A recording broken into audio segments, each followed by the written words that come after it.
साथीहरु नमस्ते। आजको यो क्यापिटल बजेटिङको तेस्रो भिडियोमा तपाईहरुलाई स्वागत छ।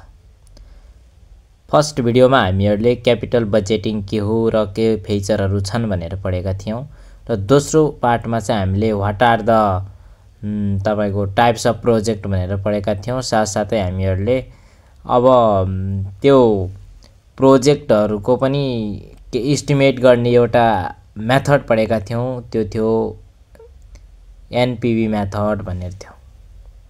अब आजको दोस्रो मेथड छ average accounting rate of return ARR भनेर छ। यो मेथड एकदम सजिलो छ, गणना गर्न पनि सजिलो छ।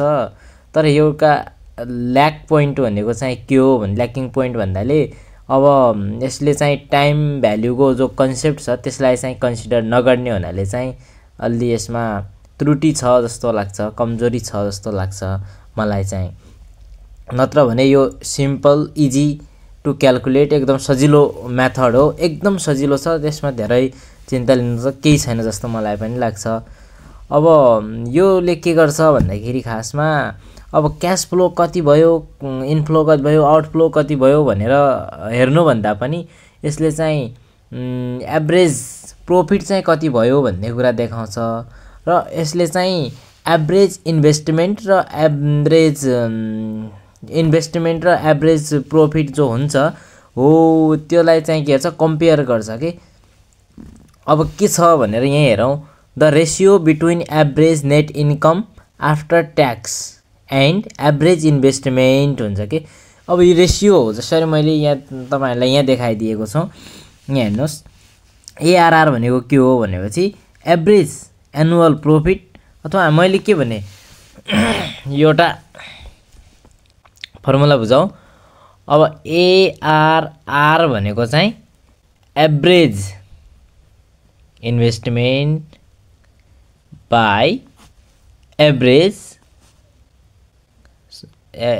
प्रॉफिट होला नि। यहाँ एभरेज इन्कम कति भयो बाइ एभरेज इन्भेस्टमेन्ट, यो चाहिँ रेशियो हो के। यो एभरेज इन्कम र एभरेज इन्भेस्टमेन्ट को रेशियो भनेको चाहिँ एआरआर हो। त्यसैले the ratio between average net income after tax and average investment is called यो। अब यो चाहिँ फोकस केमा हुन्छ भने profitability, focuses on profitability ignore liquidity हो। यसले चाहिँ कति प्रॉफिट भयो भन्ने हेर्छ, तर लिक्विडिटी क्याश इनफ्लो कति भयो, आउटफ्लो कति भयो, यो चाहिँ यसले हेर्दैन।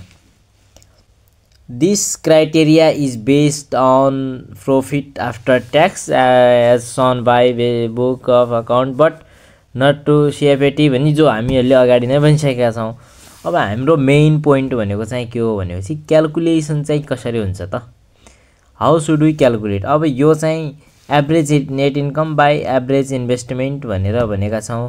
अब यसलाई क्याल्कुलेट गर्दाखेरि चाहिँ जुन आन्सर आउँछ त्यसलाई चाहिँ हामी पर्सेन्टमा देखाउँछौं हो। यो पर्सेन्टमा देखाउँछौं कति पर्सेन्ट आयो भनेर, जति पर्सेन्ट आउँछ हो त्यो चाहिँ यो एआरआर हो।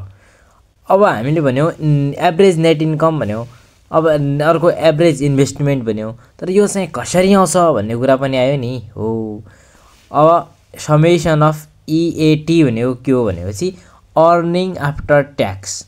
अर्निङ इएटी भनेको earning after tax, earning after tax by N भनेको चाहिँ इयर, कति इयरको छ जसरी 5 वर्षको डेटाहरु दिया छ भने n इज इक्वल टु 5 भन्ने भयो। यदि 10 वर्षको डेटाहरु दिया छ भने n इक्वल टु 10 होला। यदि 2 वर्षको दिया छ भने n इक्वल टु 2 होला हो। हाउ मेनी इयर्स भनेर यसले देखाउँछ। अब तेस्रो कुरा अब के आयो, एभरेज इन्भेस्टमेन्ट भनेको के हो भन्दाखेरि चाहिँ इनिशियली कति इन्भेस्टमेन्ट गर्यो प्लस हो इनिशियल र अन्तिममा पछाडी कति गर्यो भागा 2 हो। Initial investment to average investment भने।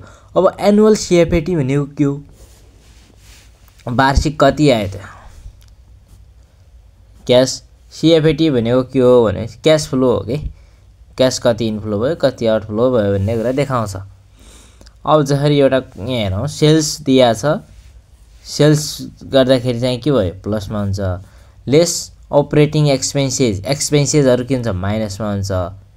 फेरि EBIT भनेको अर्निङ बिफोर डेप्रिसिएसन ट्याक्स, यो चाहिँ के हुन्छ योबाट घटाएर सेल्सबाट चाहिँ अपरेटिङ एक्सपेन्सेसहरु घटाएर आएको ब्यालेन्स हो। अब यसमा चाहिँ डिप्रिसिएसन घटाइन्छ किनकि हामीले भन्यो earning before depreciation and tax भनेको चाहिँ यहाँ आएको छ, डिप्रिसिएसन नघटाइकन आएको हो, घटाउनु बाँकी छ। त्यसैले अब हामीले डिप्रिसिएसन घटाइदिने, डिप्रिसिएसन जब घटाउँछौँ तब चाहिँ के अर्निङ बिफोर ट्याक्स र अर्निङ बिफोर ट्याक्सबाट पनि ट्याक्स घटाइदियौँ भने चाहिँ हाम्रो फेरि के आयो अर्निङ आफ्टर ट्याक्स हो। अब यहाँ चाहिँ डिप्रिसिएसनलाई जोड्दिए यहाँ नघटाउँदा पनि भयो। अब डिसिजन चाहिँ कसरी लिने भन्ने कुरा हेरौँ। यदि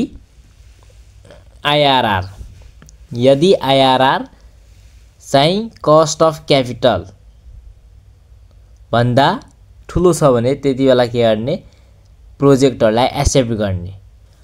अब कस्ट अफ क्यापिटल भनेको WACC लेखेको छु नि मैले हो, कट अफ रेट हो के। WACC भनेको के हो कट अफ रेट हो, मैले यहाँ लेखिदिएको छु।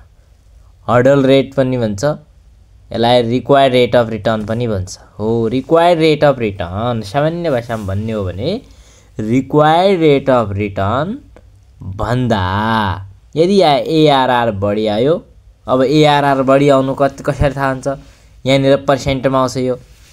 अब रिक्वायर्ड रेट अब क्वेसनले कसरी दिन्छ यहाँ हेर्नु। अब के हुन्छ भनेपछि रिक्वायर्ड रेट अफ रिटर्न भनेर यहाँनिर के कति लिन्छ 15% दिएको छ भने जब हाम्रो ARR यदि हाम्रो ARR चाहिँ 12% आयो भने के भने र अर्को कन्डिसन के हुन्छ भने the required rate of return 12% छ र हाम्रो ARR चाहिँ कति आयो 18% आयो भने अब दुईटा कन्डिसन बुझौँ है।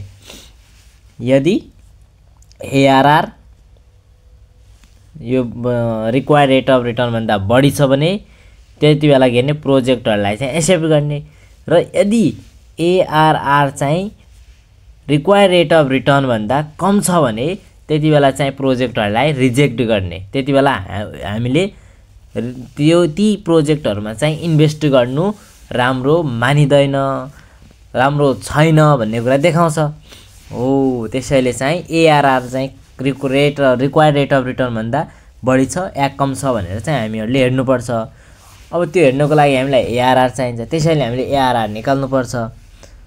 हामीले ARR कसरी निकाल्ने भन्ने कुरा पनि भन्यौं। ARR निकाल्दाखेरि हामीले के गर्ने भनेपछि एभरेज नेट इन्कम कति छ र एभरेज इन्भेस्टमेन्ट कति गरेका हौ त्यसलाई गरेपछि यहाँनिर हाम्रो पर्सेन्टमा आन्सर आउँछ, ARR आउँछ। त्यो ARR लाई चाहिँ हामीले के गर्ने रिक्वायर्ड रेट अफ रिटर्नसँग कम्पेयर गर्ने, र यदि ARR required rate of return भन्दा बढी आयो एक्सेप्ट, यदि ARR चाहिँ कस्ट अफ क्यापिटल अथवा रिक्वायर्ड रेट अफ रिटर्न भन्दा सानो आयो भने रिजेक्ट गर्ने।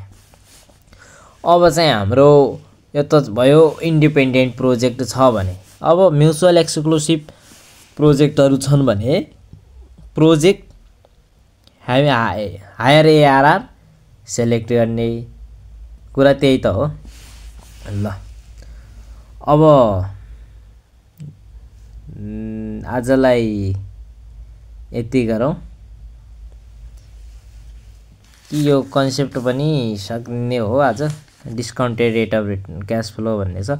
ट्रेडिसनल मेथडको चाहिँ क्वेसनहरु यति, यो मेथड दुईटा मेथड हो। अब क्वेसनहरु सल्भ गरौँला, तर यो डिस्काउन्टेड क्याश फ्लो टेक्निक पनि एकचोटी अलि बुझौँ है।